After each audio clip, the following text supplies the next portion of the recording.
ना जाने कि तुम्हारी हैं क्या घर क्या परदेश। कहता हूँ कह जात हूँ, सुनता है सब कोई। राम कहे भला होएगा, नहीं तो भला न हो।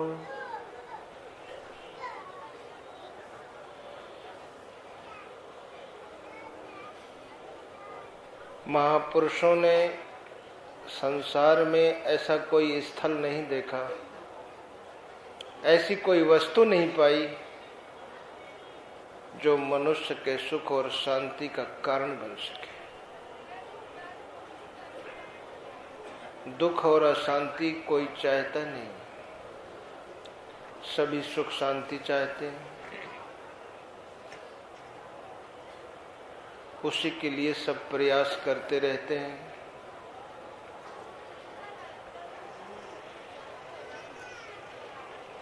अब इतने बड़े कुंभ महापर्व के आयोजन में करोड़ों श्रद्धालु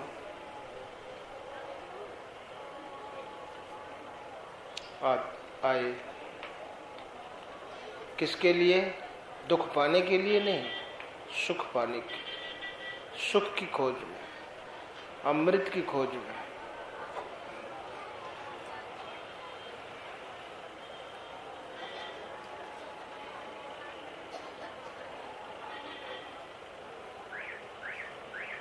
हमारे जीवन में बहुत सी घटनाएं घटती रहती हैं और उन घटनाओं को हम कैसे याद रखें जिससे हमारी भावी पीढ़ी उन घटनाओं से प्रेरणा लेकर के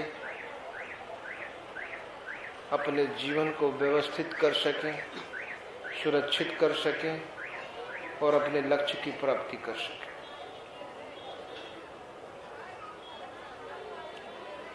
एक घटना घटी,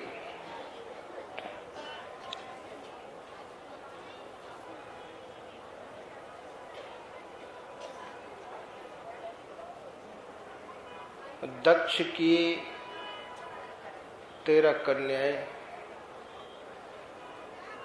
कश्यप को ब्याही थी। दिति, अदिति, कद्रु, विनीता,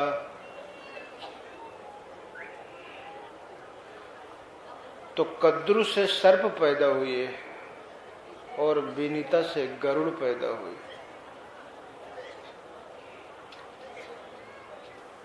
एक बार सूर्य भगवान अपने पथ भ्रमण में थे तो दोनों बहनें जंगल में विचरण कर रही थी। दोनों बहनों ने आपस में कहा कि ये सूर्य में जो घोड़े हैं इनकी पूंछ काली है कि सफेद है? तो बोले घोड़ा भी सफेद है। अदिति ने कहा घोड़ा भी सफेद है और पूंछ भी सफेद है। बोले अगर पूंछ काली हुई तो तुम्हें मेरी जिंदगी भर गुलामी करना पड़ेगा।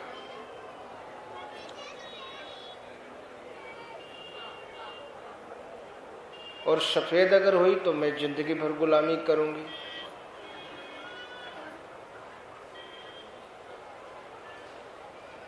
और दोनों बहनें जब गईं वहां देखा कद्रु ने अपने लड़कों को आदेश दे दिया था कि जाओ घोड़ों की पूंछों पर लपेट जाओ।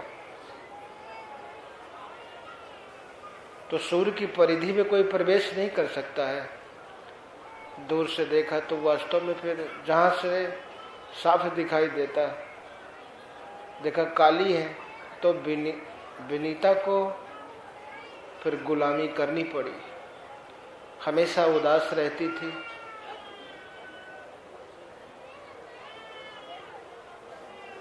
हमेशा। तो एक दिन गरुड़ ने पूछा माँ आपकी उदासी का कारण, तो माँ टाल देती थी। बहुत पीछे पड़ गया तो फिर विनीता ने बता दिया तो गरुड़ ने कहा, माँ आप पूछना मौसी से कि आपको गुलामी से कैसे छोड़ सकती है, क्योंकि कोई भी बेटा अपनी माँ को गुलाम नहीं देख सकता है।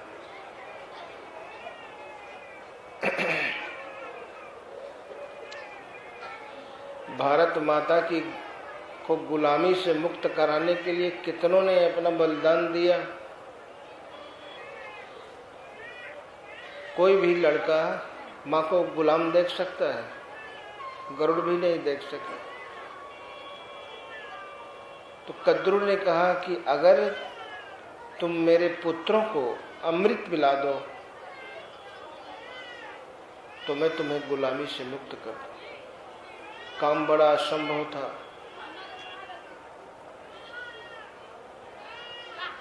फिर भी उदास मन से ही विनीता ने कहा गरुड़ से, बोले माँ आप चिंता छोड़ दो, अमृत लाना मेरा काम है, मैं अमृत ला करके दूंगा और तुम्हें गुलामी से मुक्त कराऊंगा।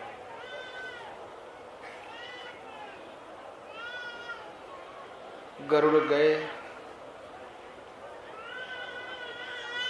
अमृत का कलश चक्र के बीच में रखा हुआ था, चक्र उसकी रखवारी में था और किसी तरह से वहां से उस कलश को लाए। देवताओं से युद्ध भी हुआ। अंत में इंद्र ने वज्र का प्रहार किया। वज्र का सम्मान रखने के लिए गरुड़ ने स्वेच्छा से अपना एक पंख उखाड़ करके डाल दिया, वज्र का सम्मान रह जाएगा। और लेके चले। बताइए, जब हनुमान जी गरुड़ को लेने गए थे, भगवान राम नाग पास में थे, मेघनाद ने बांधा था, तो हनुमान जी से कहा कि आप चलो मैं आ रहा हूं। तो हनुमान जी को विस्मय हुआ कि मुझसे ज्यादा वेगशाली कोई नहीं है और ये कहते हैं चलो मैं आ रहा हूं, ये मुझसे पहले कैसे पहुंच जाएंगे। और हनुमान जी जब वहां गए तो देखा गरुड़ मुझसे पहले हाजिर थे। तो इतना तेज उड़ने वाले गरुड़ और 12 साल में फिर हरिद्वार पहुंचे, फिर 12 साल लग गए उनको उज्जैन पहुंचने में, फिर 12 साल लग गए उनको नासिक पहुंचने में। कुछ गप जैसा नहीं लगता है, लेकिन वास्तव में गपोड़ा नहीं है। महापुरुषों के पास कोई गप लगाने का समय नहीं होता है, उनका एक एक क्षण बेशकीमती होता है।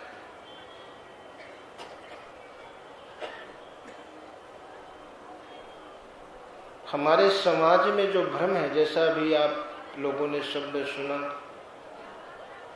महात्माओं ने कहा धर्म क्या है, भक्ति क्या है, बहुत भ्रम है।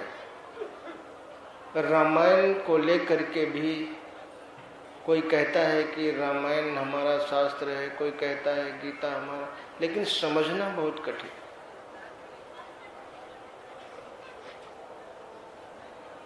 पढ़ा लिखा आज समाज है। बताइए, सूरज में कोई रथ होता है? लेकिन जब भगवान राम का जन्म हुआ तो मास दिवस कर दिवस भा मर्म न जाना कोई, रथ समेत रवि था क्यों निशा कौन विध हो। मास दिवस का दिवस, एक महीने का एक दिन हो गया, कारण कि उस दृश्य को देखने के लिए रथ सहित सूर्य भगवान वहीं अयोध्या में ठहर गए थे और मर्म कोई जाना नहीं। क्या भगवान के काल में इतने मूर्ख लोग थे कि एक महीने का दिन हो जाए और किसी को पता न पड़े? पूरे विश्व में हाहाकार मच जाएगा। आज बताइए, 2 मिनट दिन बड़ा होने लगता है।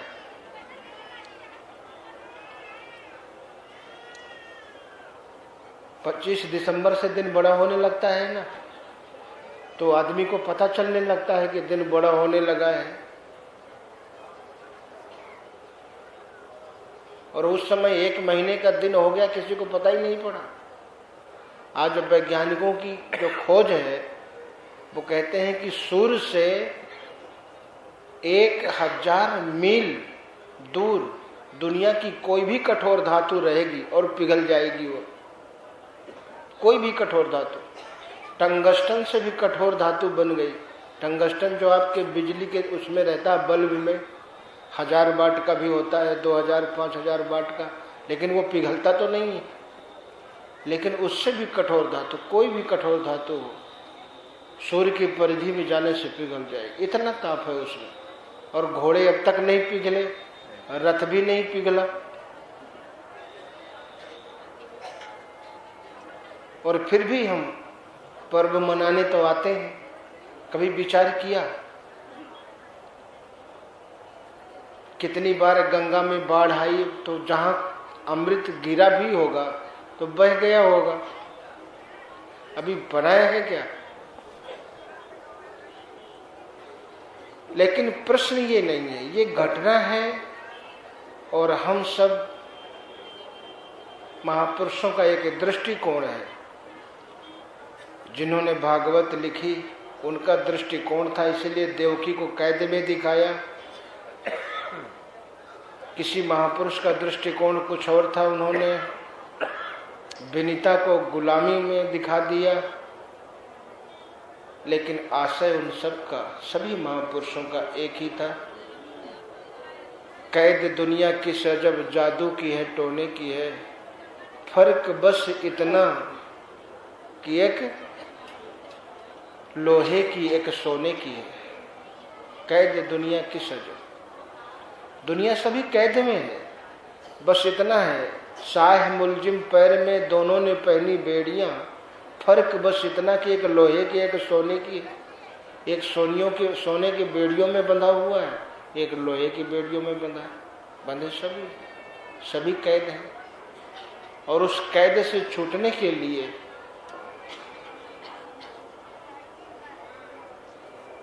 हमें अमृत चाहिए, उस अविनाशी, बस इतना ही है। अमृत माने अविनाशी, उस अविनाशी परमात्मा की प्राप्ति हम कैसे करें, इसी विधि को समझने के लिए इस कुंभ महापर्व में करोड़ों लोगों का आगमन हो रहा है। लेकिन कितने ऐसे लोग हैं जो इस लाभ को लेकर के अपने घर वापस जाएंगे कि हम उस अमृत तत्व की प्राप्ति कैसे करें, उस अविनाशी तत्व परमात्मा की प्राप्ति, इतना ही तो मात्र जानना है।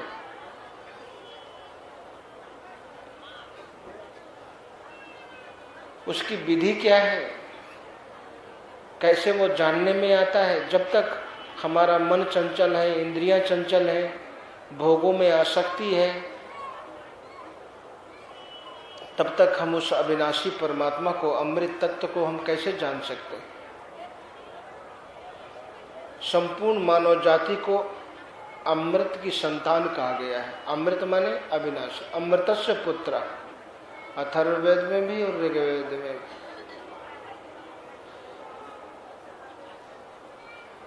और बाहर कहीं नहीं। भला सबसे पहली शंका तो यही होती है कि दक्ष की जो 13 कन्याएं थी उसमें कद्रु, भला किसी भी मानव जाति से सर्पों की उत्पत्ति होती है क्या? सर्प पैदा हुए, फिर किसी से पहाड़ पैदा हुए, किसी से नदियां पैदा हुई, किसी से समुद्र पैदा हुई। ये सृष्टि वहीं से बताई गई। ये कैसे है, ये चिंतन का विषय है। जब हम भजन की सही धारा में आ जाते हैं तो क्रमशः जो महापुरुषों ने शास्त्रों में वर्णन किया है, जितने भी विश्व में धर्म शास्त्र हैं, वास्तव में ये भक्तों के लिए परमात्मा का एक प्रेम पत्र है।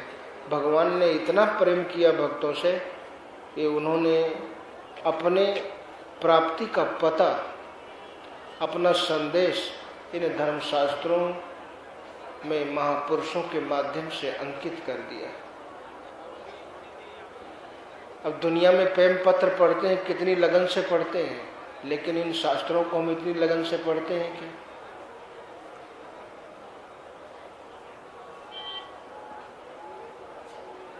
कि इस संसार में देखिए कोई ऐसा परिवार नहीं है जिसमें दुख नहीं हो, दुख से कोई छूटना ना चाहता हो। लेकिन जब हमारे जीवन में एक लंबे समय तक दुख रहता है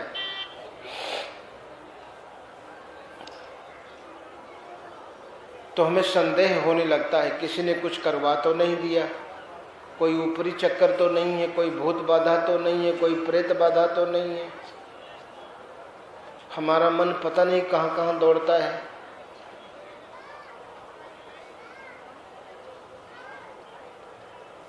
फिर किसी ज्योतिषी के पास चले गए तो ज्योतिषी ने बताया कि राहु की दशा खराब है, किसी ने कहा शनि की खराब है, किसी ने कहा गुरु की खराब है। तो उसकी शांति के लिए भी कुछ उपाय करने लगे और ऐसा करते करते जीवन का अंत हो जाता है। बताते हैं ज्योतिषी, लाल नंग पहनो, हरा पहनो, ये अनुष्ठान करो, वो अनुष्ठान करो, लेकिन मनुष्य कभी विचार ही नहीं करता है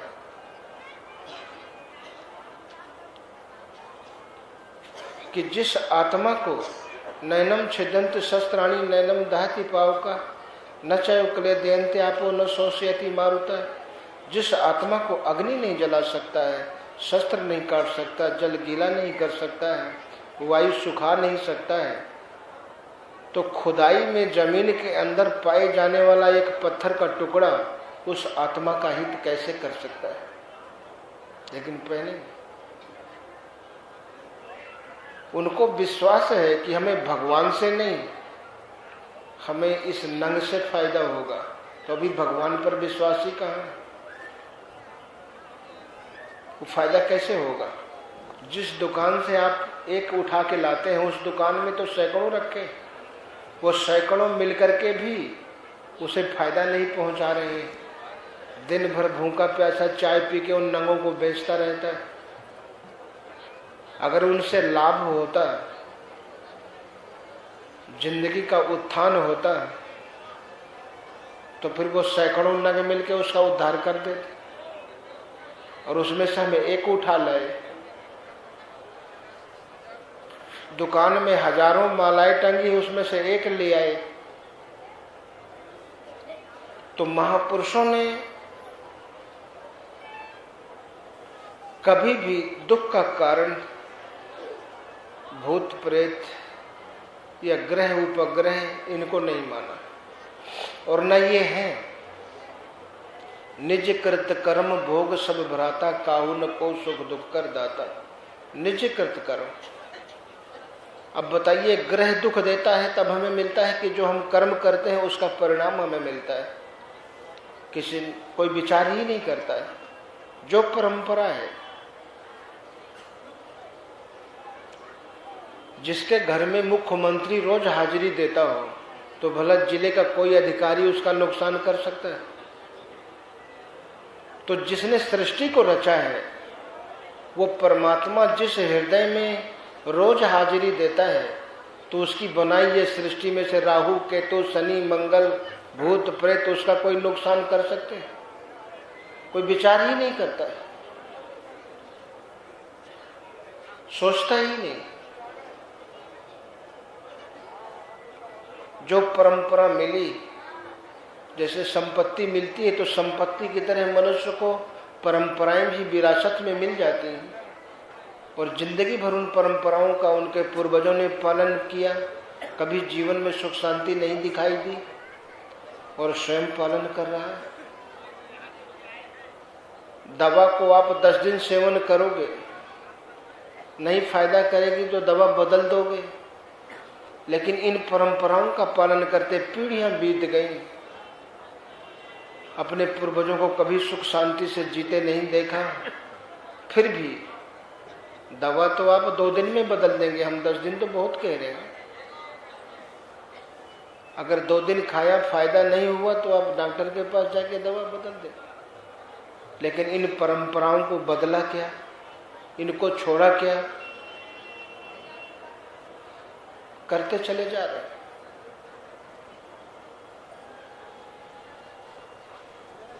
इसलिए दुख, सृष्टि में दुख का कारण एक है संसार का चिंतन, विषयों का चिंतन,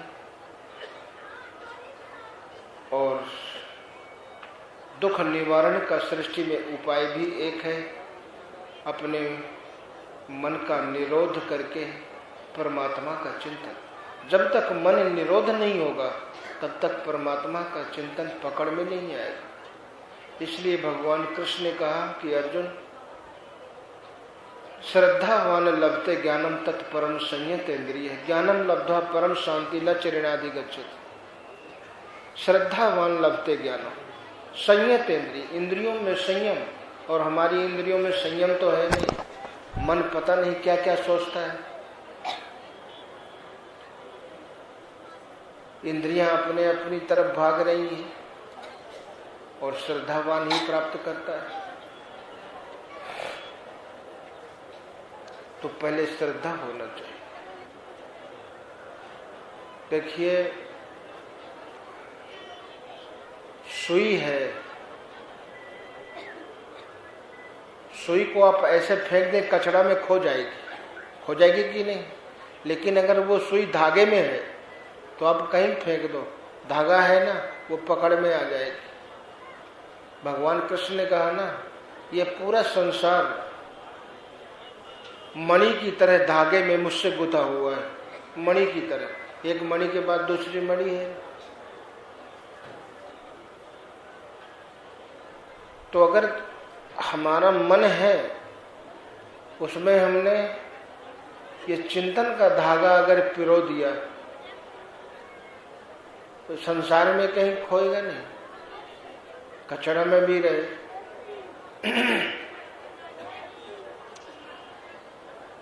ये वस्त्र जो आप पहने हैं, ये दुकान में था तो उस दुकान में पूरे में आग लग जाए, आपको दुख होता नहीं होगा।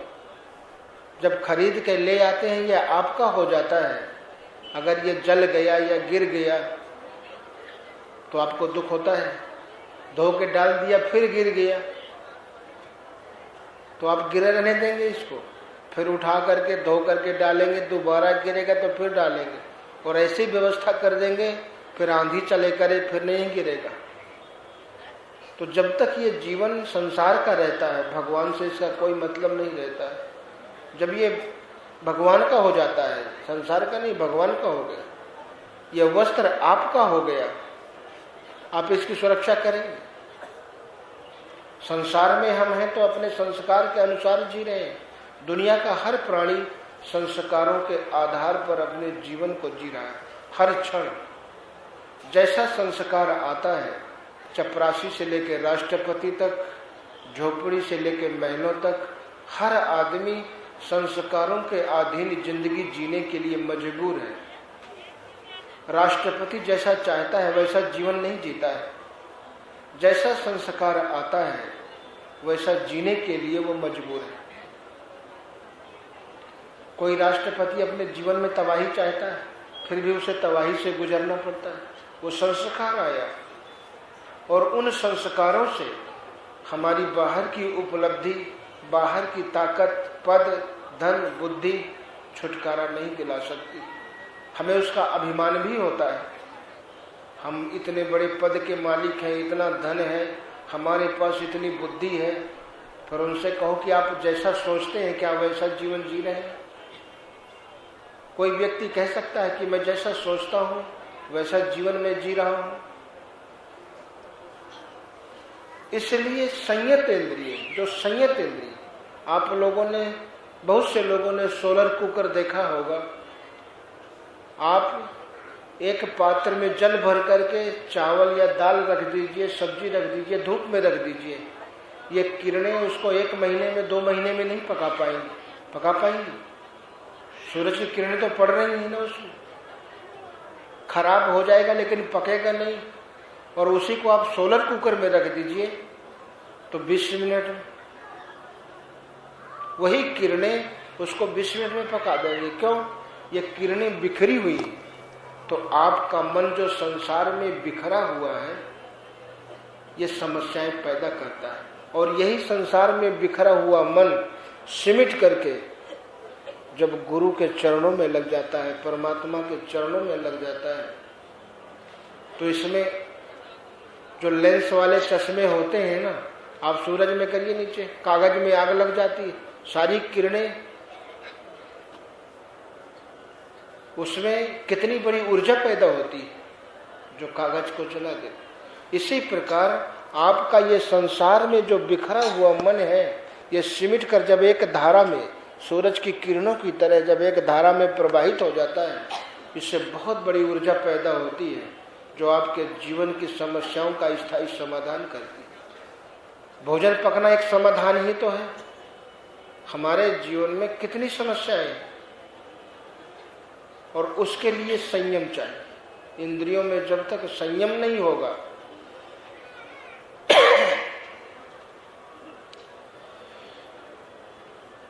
भारत को आजाद हुए देखिए, भटकाव की बात हम करते हैं, ये भटकाव को समाप्त करने के लिए ही महापुरुषों ने इन आयोजनों का क्रम रखा था। बताइए, ये सरकार का दायित्व है। महाराज जनक ने एक परंपरा रखी थी, महात्माओं का आयोजन वो हर साल करते थे और सभी महात्मा अपनी व्याख्या रखते थे। जो शास्त्र सम्मत व्याख्या होती थी, सिद्धांत होता था, उसको सभी मानने के लिए कटिबद्ध थे। वो परंपरा बीच में लुप्त हो गई थी। महाराज हर्षवर्धन ने इस कुंभ की परंपरा को रखा था। जितने भी महात्मा थे सबको बैठा के एक धर्म सिद्धांत, और सभी उसको मानते थे। यही एक उद्देश्य था महाकुंभ पर्व का। अमृत तो अनादि है, जब से सृष्टि है, सृष्टि तो उसी की रची है, अमृत की। मृत माने नाशवान होता, अमृत माने जिसका नाश न हो।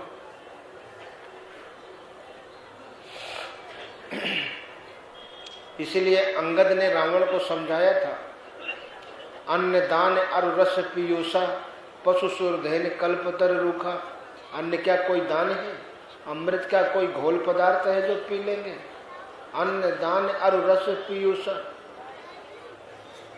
क्या कोई रस है? क्या कोई घोल पदार्थ है? वो घोल पदार्थ नहीं, वो अविनाशी तत्व है। आप सब अमृत की संतान हैं, जिसका निवास आपके हृदय में है।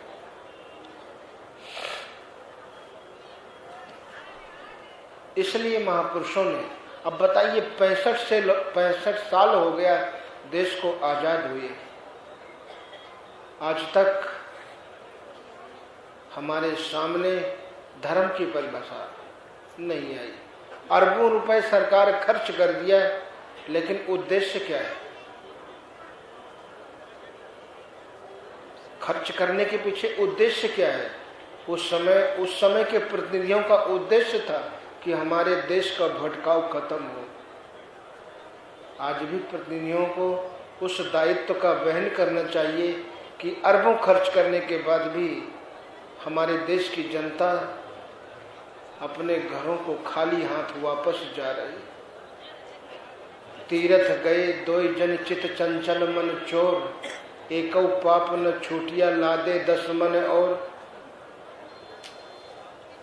हजारों लाखों की भीड़ तो हमारे मन में जन्म जन्मांतरों की भीड़, संस्कारों की तो पहले से पड़ी हुई है, और वहां गए तो हजारों दृश्य और भर के ले आए। एको पाप न छूटिया लादे 10 मन और, 10 मन और लाद के लिए पहले की भीड़ खत्म नहीं हुई, जबकि भीड़ को ही खत्म करना है। दिल का हुजरा साफ कर जाना कि आने के लिए, ख्याल गैरों का हटा उसको बिठाने के लिए। गैरों का ख्याल हटा दें उसे बैठाने के लिए, तब तो ठीक है। इसलिए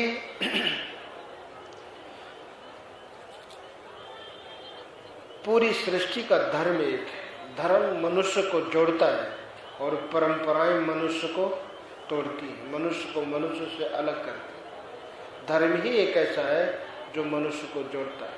आपके देश में अगर गाय धर्म नहीं होती तो पृथ्वीराज गिरफ्तार नहीं होते। 16वीं बार जब मोहम्मद गोरी हार गया तो उसको पता चल गया कमजोरी हिंदुओं की, तो उसने 250-300 गाय खरीद करके सेना के आगे कर दिया।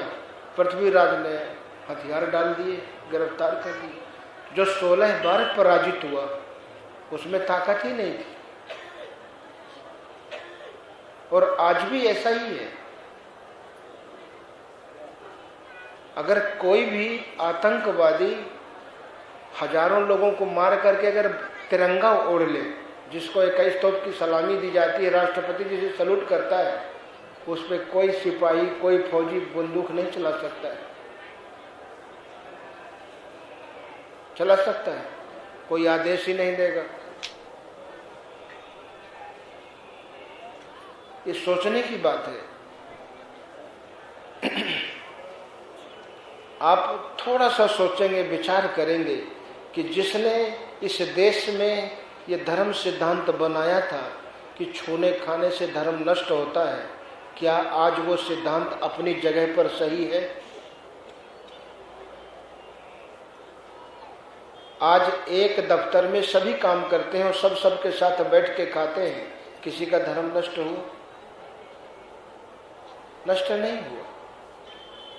और सबसे बड़ी बात यह है, कमजोरी कहें उसको, सबसे बड़ी कमजोरी कि आपने चाहे मुसलमान के साथ बैठ के खाया या मुसलमान ने आपके साथ, दोनों बात तो एक ही है। तो वो हिंदू क्यों नहीं हुए, आप मुसलमान क्यों हो गए? जब जमुना गंगा में मिली तो गंगा का नाम जमुना क्यों नहीं हुआ? जमुना का नाम गंगा क्यों हो गया? क्यों? क्योंकि गंगा जमुना से श्रेष्ठ है। हम अपने को कहते हैं कि हम सबसे श्रेष्ठ हैं, लेकिन हमारी श्रेष्ठता तो नहीं प्रमाणित होती है कर्तव्यों से, कर्मों से हमारी श्रेष्ठता तो नहीं प्रमाणित होती। चाहे आप किसी के साथ बैठ के खाओ, चाहे आपके साथ कोई बैठ के खाए, बात तो बराबर है। तो फिर बताइए, पवित्रता बड़ी होती है कि अपवित्रता? भगवान राम को जितने लोगों ने छुआ, केवट ने छुआ तो भयो भुवन भूषण तमयुते। राम ने जब स्पर्श किया, तो जो पवित्रता का स्पर्श करता है तो उसको अपवित्र हो जाना चाहिए या पवित्रता को अपवित्र हो जाना चाहिए? लेकिन उल्टा हो गया, किसी ने सोचा नहीं। छोटी छोटी भूलों से इतनी बड़ी क्षति हुई, इसीलिए उस समय के धर्म सिद्धांत को बनाने वाले के प्रति आज आप लोगों के प्रति कितनी आस्था है? आप लोगों के अंदर कितनी आस्था है? आप बताइए। जो धर्म सिद्धांत आज अपनी जगह पे नहीं है, और आज भी धर्म सिद्धांत के नाम पर जो समाज को दिया जा रहा है, आज से भी बुद्धिजीवी समाज जो आएगा उस सिद्धांत को क्या कहेगा? आज भी हमारे पास कोई ठोस सिद्धांत नहीं, जबकि महापुरुषों ने अनादिकाल से कहा, धर्म न दूसर सत्य समाना, अगम निगम पुराण बखाना, व्यापक एक ब्रह्म अविनाशी सत्य चैतन्य घन आनंद रास। वो व्यापक है। बताइए, बाइबिल को आप धर्म सिद्धांत कहते हैं, धर्म शास्त्र कहते हैं कि नहीं? कुरान को धर्म शास्त्र कहते हैं कि नहीं? ग्रंथ साहब को आप धर्म शास्त्र कहते हैं कि नहीं? क्यों कहते हैं? जो कॉलेजों में, स्कूलों में पुस्तकें चलती हैं, उनको धर्म शास्त्र आप क्यों नहीं कहते? क्यों? कि उसमें परमात्मा की चर्चा है। परमात्मा की चर्चा शामिल होने से, उसका बाहुल्य होने से वो जो ग्रंथ है, जो पुस्तक है, वो धर्म शास्त्र कहलाती। तो धर्म क्या हुआ? परमात्मा। उसको सिद्ध नहीं करना है, धर्म तो परमात्मा हुआ। और ये परमात्मा की चर्चा पूरे विश्व को कहां से मिली? सबसे पहला संदेश भारत के ऋषियों ने दिया, और उसी संदेश को ईसा मसीह ने फैलाया, दूसरा संदेश नहीं दिया। ईसा मसीह ने कहा कि परमात्मा जो स्वर्ग में है, बगैर मेरे तुम वहां तक नहीं पहुंच सकते। बगैर सदगुरु के परमात्मा को प्राप्त करना, जैसे बगैर इन आंखों के आप संसार के दृश्यों को नहीं देख सकते हैं, संसार को नहीं देख सकते, तो बगैर सदगुरु के आप परमात्मा को नहीं देख सकते।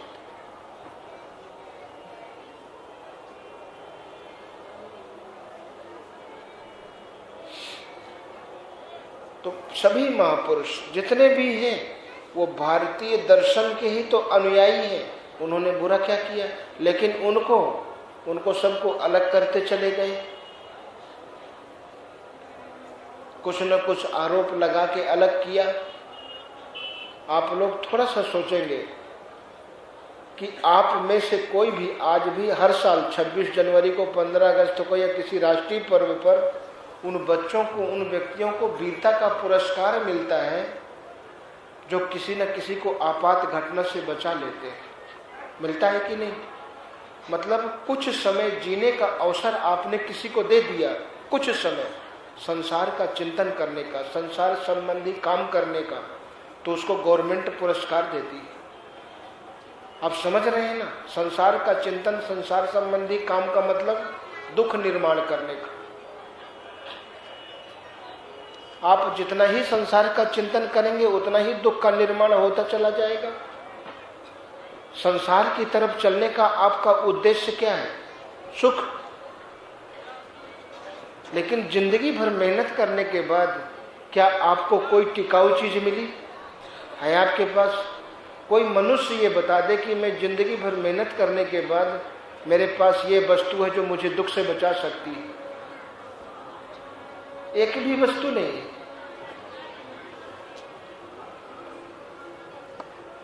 तो फिर मिलेगा क्या?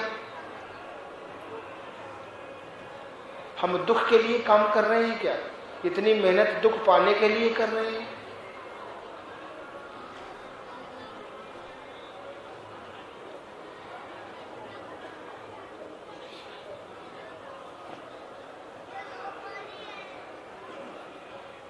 कभी किसी भी काल में हमारे महापुरुषों ने समाज को गुमराह नहीं किया जिससे मनुष्य को सुख और शांति मिले।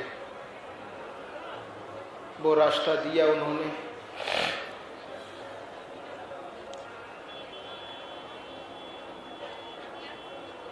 तो परमात्मा, जब संसार में कोई ऐसी वस्तु है नहीं, तो परमात्मा की प्राप्ति सभी महापुरुषों का अभिष्ट था।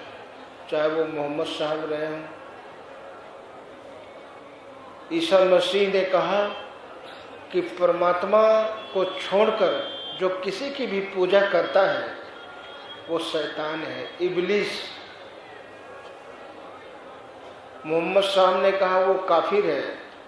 रामायण क्या कहती है कि शिव बिरंच विष्णु भगवाना उपजहि जासु अंश ते नाना, ऐसे हो प्रभु सेवक बस आई, वेद पुराण संत सब कही, ओ अस प्रभु छाण भजहि जो आना, सो नर पशु बिन। उस एक परमात्मा को छोड़कर जो किसी का भजन पूजन करता है वो बगैर सिंह पूंछ का पशु। तो रामचंद्र के भजन बिन जो चाहे पद निर्वाण, ज्ञान मनते पिसो पिनर, पशु बिन पूंछ विषाण। तो बताइए फिर, एक परमात्मा की उपासना, इस भारत में कितने ऐसे घर होंगे जिसमें एक परमात्मा का चित्र होगा और कुछ भी नहीं होगा? तो भारतीय दर्शन से दूर होकर के ही हम लोग दुख पर दुख उठाते चले जा रहे हैं। ये भारतीय दर्शन की उपेक्षा का ही दुष्परिणाम है। अगर उस दर्शन को हम अपनाए होते तो आज इस देश के अंदर जो विकृतियां हैं वो कहीं देखने को नहीं मिलती। भगवान कृष्ण ने गीता में अर्जुन से कहा कि अशास्त्र विहितम घोरम तपेन्ते यो तपोजना, दंभ अहंकार संयुक्ता कामराग गुणान्विता, कर्षन्त्य शरीरस्थम भूतगामम चेच्छा, माम चैवान्तम शरीरस्थम तान विद आसुर निश्चया। जो एक परमात्मा को छोड़कर किसी की भी पूजा करता है, आराधना करता है, वो अंतःकरण में बैठे मुझ परमात्मा को कृष्ण करने वाला है। अर्जुन, इस विषय में तानविद आसुर निश्चयान, वो असुर है। मोहम्मद कहते हैं वो काफिर है, ईसा कहते हैं वो इबलीस है, और कबीर साहब क्या कहते हैं कि राम प्यारा छोड़कर करे और का जाप, बेश्या के रो पूत जो कहे कौन को बाप। वो बेश्या का पुत्र, बेश्या के लड़के से पूछो तुम्हारे पिता का क्या नाम, ये उसकी दशा है। रैदास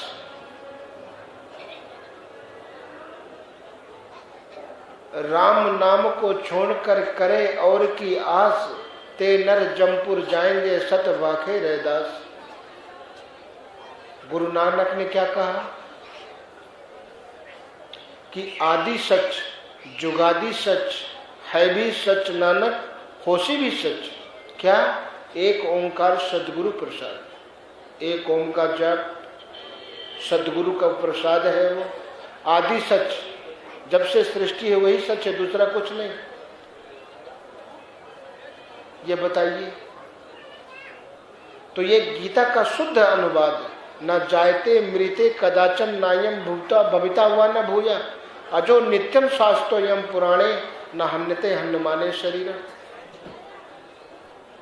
भूतवा भविता हुआ न भूया, भूतकाल में, भविष्य में, पहले भी, वर्तमान में वो आत्मा छोड़कर कुछ दूसरा होने वाला ही नहीं। तो आदि सच, जुगादि सच, है भी सच और भविष्य में भी क्या? एक ओंकार। नानक एक ही सुमिरिये जो जलथल रहो समाये, दूजा काहे सुमिरिये जो जम्मे और मर जाए। दूजा काहे सुमिरिये? जो जल में, थल में, सब जगह समाहित है, आप उसका सुमिरन करें। फिर दूजा काहे सुमिरिये? तो जितने भी सृष्टि में महापुरुष हुए, बताइए, एक परमात्मा को छोड़कर किसी दूसरे की आराधना पर, चिंतन पर, भजन पर किसी ने बल दिया हो, ऐसा उदाहरण कहीं मिलता हो? फिर हमको भटकाया क्यों जा रहा है? यह देव प्रधान संस्कृति का निर्माण भारत के ऋषियों ने किया था। देवताओं की आबादी कितनी है? 33 करोड़। और सन 46 में इस भारत की आबादी कितनी थी? 33 करोड़। हुएनसांग, फाइयान, मैगस्थनी जाए, चीन के यात्री, उन्होंने कहा भारत में देवता, मनुष्य नहीं देवता निवास करते।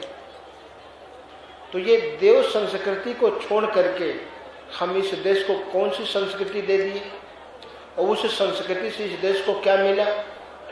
हमने कल भी बताया था कि परिणाम, महापुरुष की दृष्टि परिणाम पे होती है। परिणाम की दृष्टि से जो आपने आज विकास किया है, परिणाम की दृष्टि से आप 1 करोड़ साल पहले जहां खड़े थे वहीं आज भी खड़े। 1 करोड़ साल पहले भी आप लोगों के पास कोई टिकाऊ चीज नहीं थी, आज भी कोई टिकाऊ चीज नहीं। आज भी कोई ऐसी वस्तु है मनुष्य के पास जो उसे दुख और तबाही से बचा सकती है, उसकी आत्मा को नरक में जाने से बचा सकती है, उसे सोचा हुआ जीवन दे सकती है? कोई वस्तु है? और 1 करोड़ साल बाद भी उसके पास कोई टिकाऊ चीज नहीं रहेगी। तो जैसे आपको 3 लाख लीटर दूध का सिंपल निकालना है, इतने में कितने परसेंट है फैट? तो क्या 3 लाख लीटर दूध को मतेंगे आप? 10 ग्राम निकाला, सिंपल में डाला, कितने परसेंट फैट का आप बता दीजिए। आपकी उम्र 100 साल है और आपकी दिनचर्या है सुबह से शाम तक जो आप करते हैं वही 100 साल तक करेंगे। तो एक दिन का कैलकुलेशन आप निकाल लीजिए। शाम को बैठकर बिस्तर में आज मैं जितने लोगों से मिला, जिनसे बातें की, जो काम किया, उस कर्म के द्वारा आज एक दिन में मैंने कोई टिकाऊ चीज पाई? मैंने जो कर्म किया वो ईश्वर की प्रसन्नता कोई दिला सकता है या दूरी पैदा कर सकता है? बस एक दिन का कैलकुलेशन आप कर लो, आप 100 वर्षों का रिजल्ट निकाल लेंगे, आगे आने वाले 100 जन्मों का निकाल लेंगे। आप बताइए, वर्तमान जैसा जीवन कोई भविष्य में चाहता है? जो जीवन आप जी रहे हैं दुख से, चिंताओं से, समस्याओं से भरा हुआ, क्या ऐसा जीवन आप अगला चाहेंगे? अगर ईश्वर कहे तो जीवन आपने ऐसा जिया है वर्तमान में, ऐसा ही जीवन मैं आपको अगला दूंगा, तो क्या लेना चाहेंगे? और जिस कर्म के द्वारा अच्छा जीवन मिलता है उस कर्म के लिए तो आपने समय दिया ही नहीं। जितने पैसे में आप लोग ये ड्रेस पहने हैं, इतने पैसे में अगर इससे 10 गुनी अच्छी ड्रेस आती तो इसे क्यों पहनते? जो पुण्य की पूंजी थी, जो कर्म की जितनी पूंजी थी, वो जीवन तो आपको मिल गया, वो जीवन तो आप जी रहे हैं। अगर उतनी पूंजी से आपको इससे अच्छा जीवन मिलता तो ये क्यों मिलता?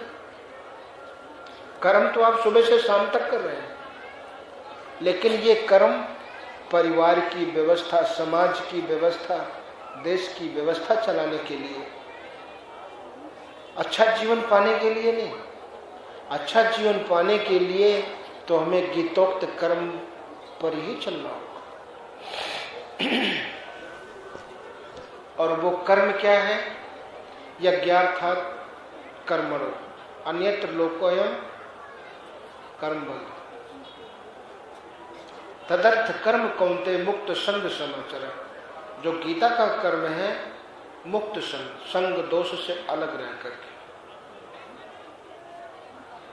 इसलिए गीता अनादि काल से हमारा धर्म शास्त्र था, सबका था। गीता से पुराना दर्शन विश्व में किसी के पास नहीं। जैन और बुद्ध दर्शन 2500 साल पुराना है। इस्लाम दर्शन 1500 साल, ईसाई दर्शन 2000 साल, सिख और कबीर दर्शन 500 साल।